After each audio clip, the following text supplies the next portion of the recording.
ஆள வராது.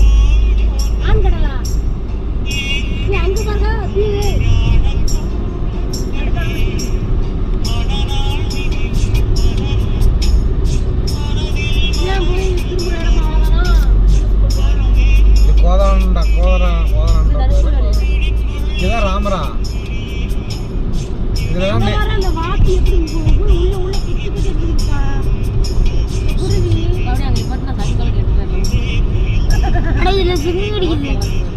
என்ன கிடக்கா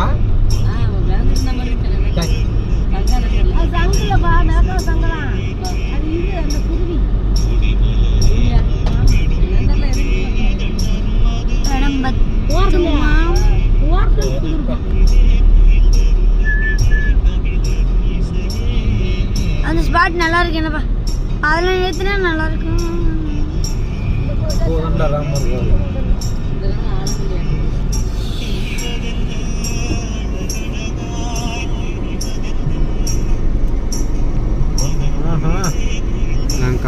கௌசிக் இடையில கௌசிக் வந்தா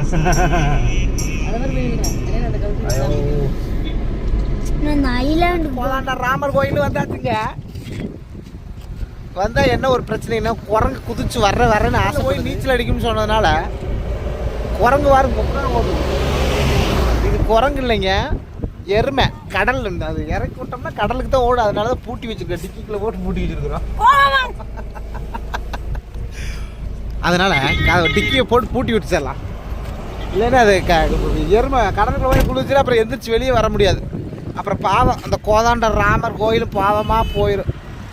ஏதோ மக்கள் வந்துக்கிட்டு இருக்காங்க, அதையும் தொலைச்சி போடுவோம். நிறைய இடம்லாம் நிறைய இருக்குதுங்க, காமிக்கலாம். தண்ணி ஃபுல்லாங்க.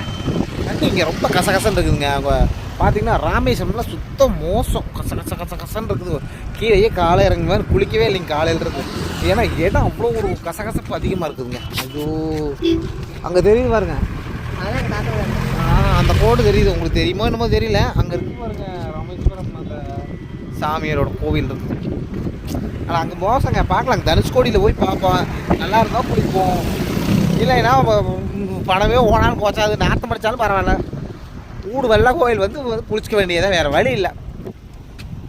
என்னங்கிறீங்க, அவ்வளோதான் பண்ணணும், வேறெல்லாம் ஒன்றும் பண்ண முடியாது. எல்லாம் கசம் நடக்கும்.